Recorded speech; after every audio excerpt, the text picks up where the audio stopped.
I just deleted the video that I'm about to play, and here's why.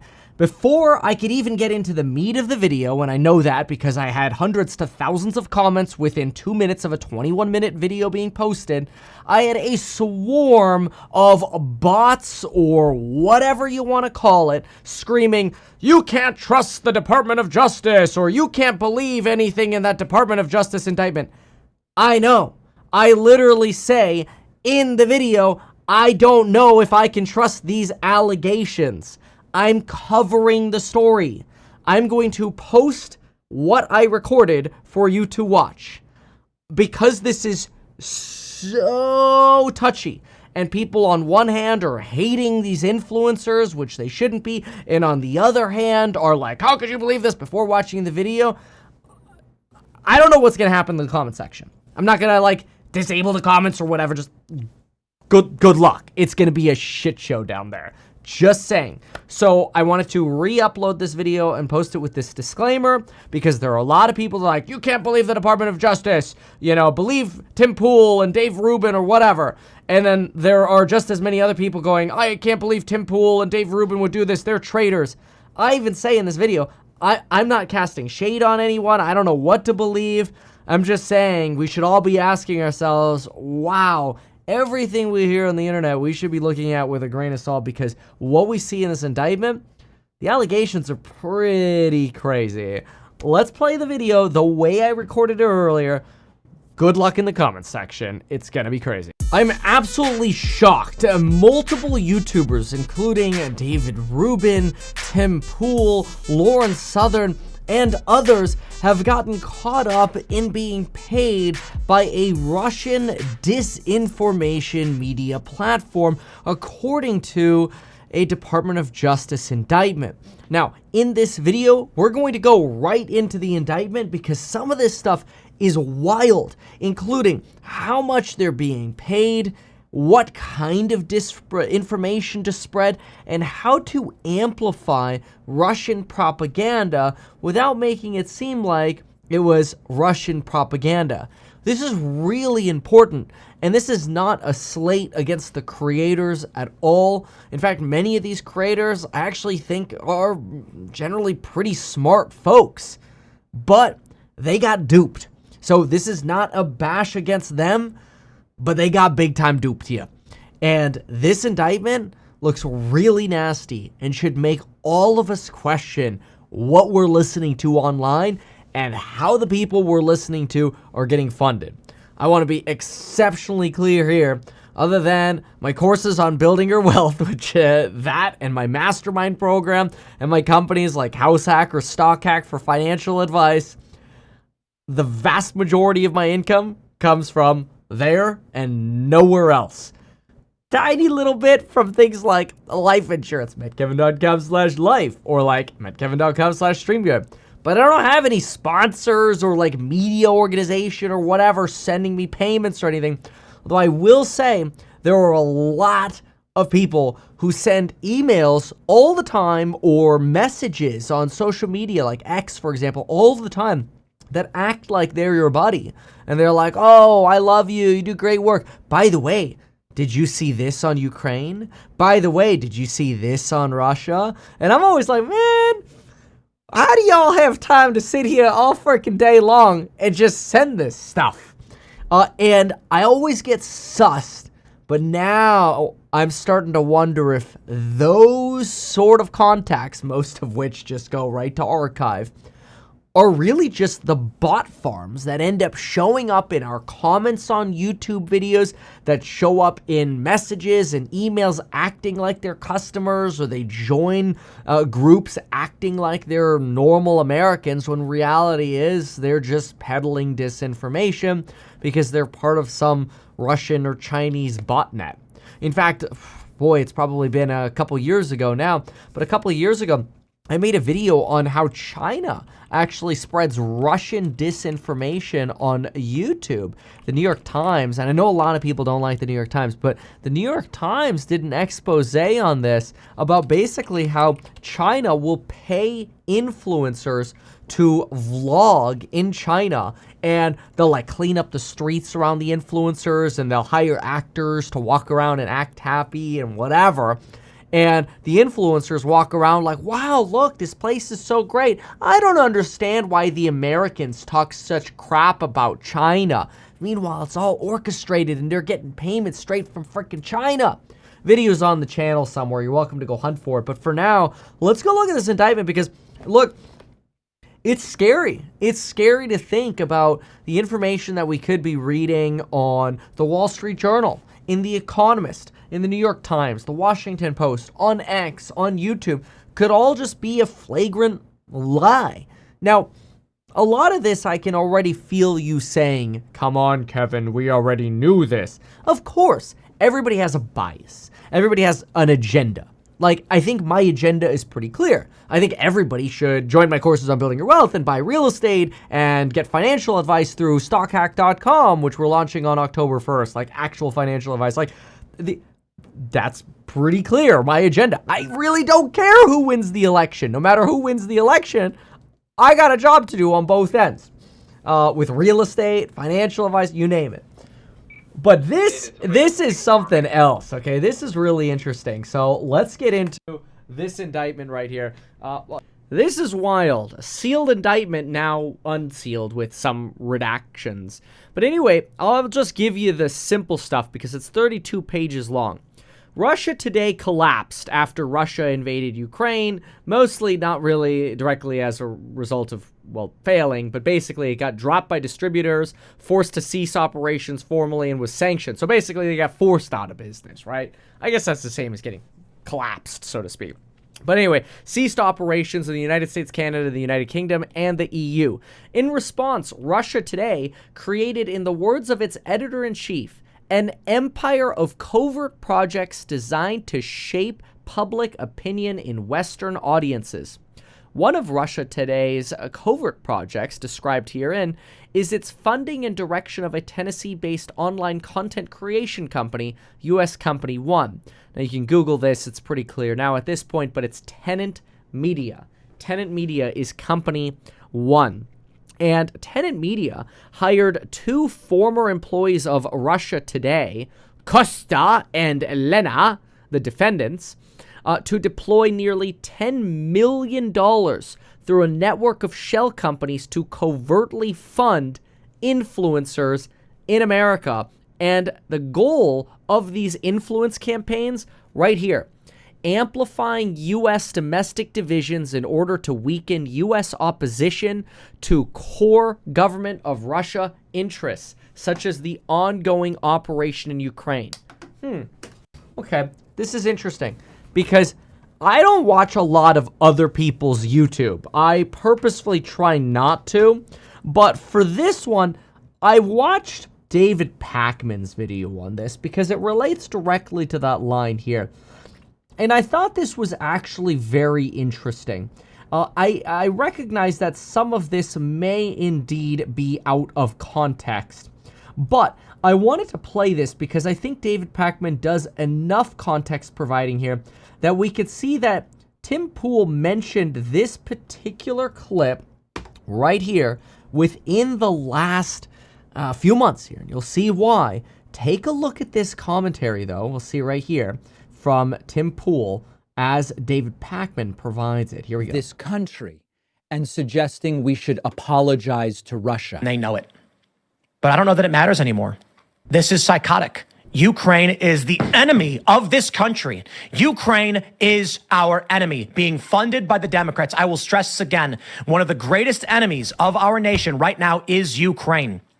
They are expanding. Now, that's really interesting to me because I actually met Tim Pool at his property, at his production site, and I was on his podcast.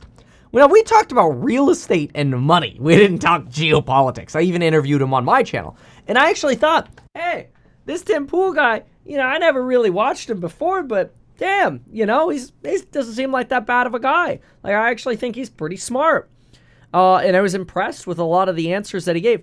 I don't regularly watch his content, but I was blown away when I saw this clip that David Pakman pointed out. Shout out to David. I've been on his podcast as well. He's been on mine.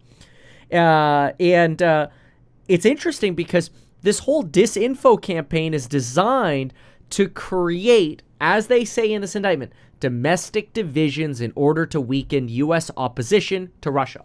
Now, keep in mind, this is the Department of Justice saying this. So they obviously have a bias too, right? Like, you could just kind of keep going and go like, oh, well, the Department of Justice wants us to hate Russia and doubt anything that's pro-Russian. So let's get people to promote this. I promise the DOJ didn't tell me to cover this. I'm just like, this is crazy because I read it and I'm like, okay, this is wild. Well, look at this. Here, they say, respectively, Dave Ruben, 2.4 million subs, and 1.3 million subs for Tim Pool's particular channel here, are referred to as commenter 1 and 2. That'll become really important in a moment, and you could fact-check the linkage between these. It's pretty obvious, though. But you could fact-check that linkage pretty easily by Googling it. But what's really remarkable is they were, we'll see in just a moment how much they were paid, but they were pitched that this Edward Gregorian guy, a fictional persona, was actually going to bankroll these commenters to just basically keep doing their existing work. See, the whole premise here was not to always tell them what to do. It was to let them just make their original content that they always do, license some of it to Tenet, and then every so often, since that check was always coming in the mail, every so often, hey, you think we could cover this a little bit like this? So it's never like, here's your script or here's exactly what to say. It's just, you got that giant check coming in the mail, and it's, it'd be good if we could shape the narrative a little bit in this direction. You do you. But it's like, oh, okay. You'll see that. This is crazy. This is... Whew. Okay. So anyway, they said this guy was the director of private banking in a division of wealth management, although it was all fake. It was a fictitious profile. If you actually Googled this guy, you couldn't get anything on this guy. The government of Russia also found that direct propaganda was not effective. So instead of using direct propaganda, they thought, hey, why not just basically try to take influencers that people already know and trust and just have them be their normal selves, but just kind of nudge them in the right direction. You'll see that in just a moment. Notice here is a conversation between some Russia Today journalists. And the question amongst those journalists and a researcher was, hey, what should we cover today? And what you should cover in the news was actually anything that causes chaos. Basically, we've become the tool. We've become the tool of hating each other as Americans or Brits or whatever, as basically tools or weapons by Russia. It's this very, very, whoo, boy.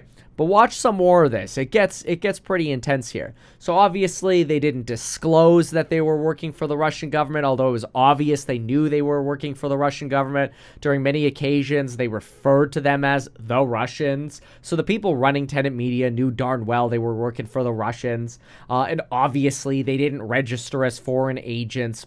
Duh. And they were paid to scout these candidates. They were told by one of the founders of Tenet Media that personas. So basically there were people hired to kind of be the boots on the ground by the founders, and the personas, the boots on the ground, were told, hey, if you find the right people, we'd be willing to pay $1 to $2 million a year to have the right commenters. But that's not actually what ended up happening. Commenter 1, Dave Ruben, and Commenter 2 were on the short list of who should be on there. But watch this. Right here. Commenter 1 said that it would need to be closer to $5 million a year for him to be interested in the deal. And Commenter 2 said it would take $100,000 per week to make it worth his while. In other words, Dave Ruben and Tim Pool asked for roughly $5 million each per year to license content to a Russian disinfo platform. This is insane. And one of the people at the company even said, from a profitability standpoint, it would be very hard for Tenet, which used to be called Viewpoint, to recoup the costs for these commenters. So they're like, dude, we can't afford this. But the founders said, basically, don't worry about it. We would love to move forward with Tim Pool and Dave Rubin and some of the others on the list. Yikes, like Benny, what's his name? Benny Johnson's another one on there, and there are others on the list as well. But this is wild. When Poole asked to call or have a call with this Eduardo guy, they ended up doing, I guess, a WhatsApp or a Zoom call, and they could basically, use a VPN or whatever to change their IP to cover their Russian roots, which was a big deal because elsewhere in the indictment, they suggest that Russia Today had a really hard time doing interviews with anybody because they were associated with Russia. But when the companies were not deemed to be associated with Russia, it was easy.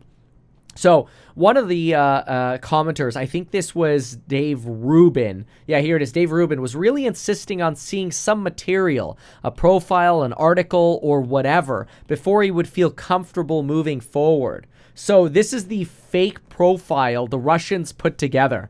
They show this Edward guy and what looks like obviously a private jet here. Looks like a Gulfstream with that giant freaking window. I wish I had windows like that. I don't. I have smaller windows. I know, the hard life of being a jet owner. I'm telling you, man. I'm telling you. You cannot win the race of relativity.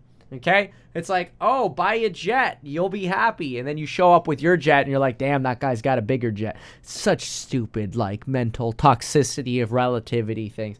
Anyway, they put this cover letter together saying, oh, he's got a bachelor's degree in economics, cum laude graduate, finance and accounting and political science professional, worked at a bank. He has a vision of establishing a conservative news outlet that offers expertise and experience for a wide audience in the Western world, blah, blah, blah, whatever. There was some back and forth about the guy's, background, but basically both of them ended up agreeing. So commenter one, Dave Rubin, did have a problem with the profile referring to social justice.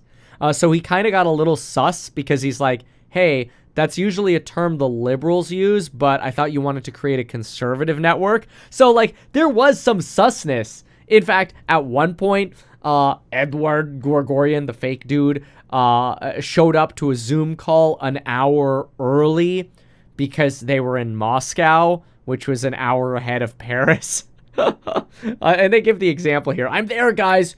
And then his excuse, oh, sorry, wrong hour, didn't sync the calendar. And in this indictment, they link how they're basically coming from the same IP address, this fake Edward guy and the other founders who work for Russia Today. The links are, at least alleged in here. But Tim Pool this is Dave Rubin. Dave Rubin was offered a monthly fee of $400,000. That's $4.8 million a year, mind you, and a $100K signing bonus with an additional performance bonus. Holy crap, man. There's so much freaking money in this. Oh my gosh. I'm just looking at this bro. You know how many financial advisory calls we got to do for that kind of money? You know how many $500 courses I got to sell for that kind of money? Holy crap. Now, I think we provide great value and nobody else has sponsored my courses. All my material. But damn, those are some big dollars. I'm just saying. I'm just, as a YouTube content creator, I'm like, damn, okay, oh man. You're basically getting paid to just do your job anyway. So it's like, it's not a surprise that they didn't say no because they're getting paid to just basically do what they're doing anyway. Now obviously this is going to be a huge stain on their reputation. I think one of the commenters here, commenter 4 is Lauren Southern because they refer to her mini doc in its promo. And take a look at this. I thought this was interesting too. And I talked to Lauren Southern as well before. We mostly talk real estate and, finance stuff. But remember, they want these creators to go about their normal content production to make them seem normal. It's just when something comes up, they want to shape it. Here's a telling example. Watch this. Founder 1 on Discord asked that one of our creators record something about the Moscow terror attack. Despite public reporting that the foreign terrorist organization ISIS had claimed responsibility for the attack, one of the founders requested that U.S. Company 1 blame Ukraine and the United States, writing, "I think we can focus on the Ukraine-U.S. angle."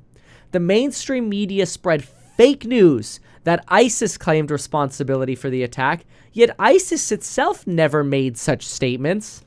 Man, I have to say, I could see it. I could see these creators, and I don't know, I don't watch all their stuff, like I said, but I could see them saying something like, oh, we're being told ISIS is claiming responsibility, but I didn't see a statement from ISIS at all. Why were they fleeing towards Ukraine? That's the whole point, is to get you thinking, oh, it was Russia, it was Ukrainians that attacked Russia. And who knows, maybe it was, maybe we'll never know the truth. But the point is, what they're trying to do is sow hate and discontent for the support that our congressmen and women are providing to Ukraine, when it's Russia creating some of those very divisions. And then it makes you wonder, did Russia attack itself? I don't know. That's where you go to there was a great piece, if you haven't seen it yet, about the alleged, per Wall Street Journal, small group of Ukrainian divers, some military ops, and a female diver, a civil diver, who apparently planted HMX explosive underwater on the Nord Stream pipeline to detonate the Nord Stream pipeline. So, in other words, a Russian plot that apparently the CIA learned about, told Zelensky to shut it down. Zelensky told his staff to shut it down. Staff didn't listen, went ahead and blew it up anyway. It's a Wall Street Journal story. If you want to hear more on that story, just let me know. I'll make a whole video on it. And again, it's, all just coming from the WSJ. So who knows, maybe Rupert Murdoch has his own biases. It's like, what do you trust anymore, man? This is... Look at this. The mainstream media spread fake news that ISIS claimed responsibility for the attack, yet ISIS itself never made such statements. All terrorists are now detained while they were heading to the border with Ukraine, which makes it even more suspicious. Why would they want to go to Ukraine and hide? Commenter 3, I'm not sure if that's Benny Johnson, but somebody says he's happy to cover it. I don't know. I don't know. I don't know. This is sad. So anyway, this company dispersed most of the dispersed $8.7 million to Commenter 1, 2, and 3 alone. I believe, again, that's David Ruben, Tim Pool, and Benny Johnson, although I'm not as certain about number 3. Just fact-check me on all of those. They funneled the money through different Turkish and United Arab Emirates shell companies. They hit these founders with violations of the Foreign Agents Registration Act, a conspiracy to commit money laundering, and there it is, all 32 pages of the indictment. Folks, this is absolutely insane. If you appreciated my coverage on this, hey, just subscribe. Again, I'm self-sponsored here. And honestly, just as a creator, this makes me really just question every comment, every email, every message on the internet that comes through, and every sponsorship. I mean, you remember FTX? Got bamboozled by FTX. That wasn't worth, ever being associated with. I just don't think you could trust anybody but yourself. This is just yet another massive reiteration that go provide great value with courses on building your wealth, with financial advice, real estate insight and advice. I'm a real estate broker. I'm a financial advisor, right?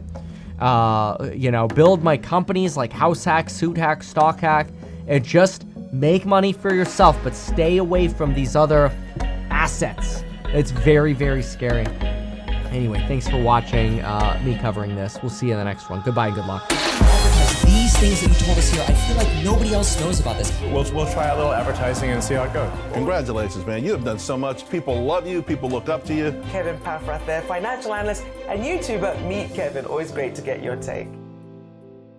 Even though I'm a licensed financial advisor, licensed real estate broker, and becoming a stockbroker, this video is not personalized advice for you. It is not tax, legal, or otherwise personalized advice tailored to you. This video provides generalized perspective, information, and commentary. Any third-party content I show shall not be deemed endorsed by me. This video is not and shall never be deemed reasonably sufficient information for the purposes of evaluating a security or investment decision. Any links or promoted products are either paid affiliations or products or services we may benefit from. I also personally operate an actively managed ETF. I may personally hold or otherwise hold long or short positions in various securities, potentially including those mentioned in this video. However, I have no relationship to any issuer other than HouseHack, nor am I presently acting as a market maker. Make sure if you're considering investing in HouseHack to always read the PPM at househack.com.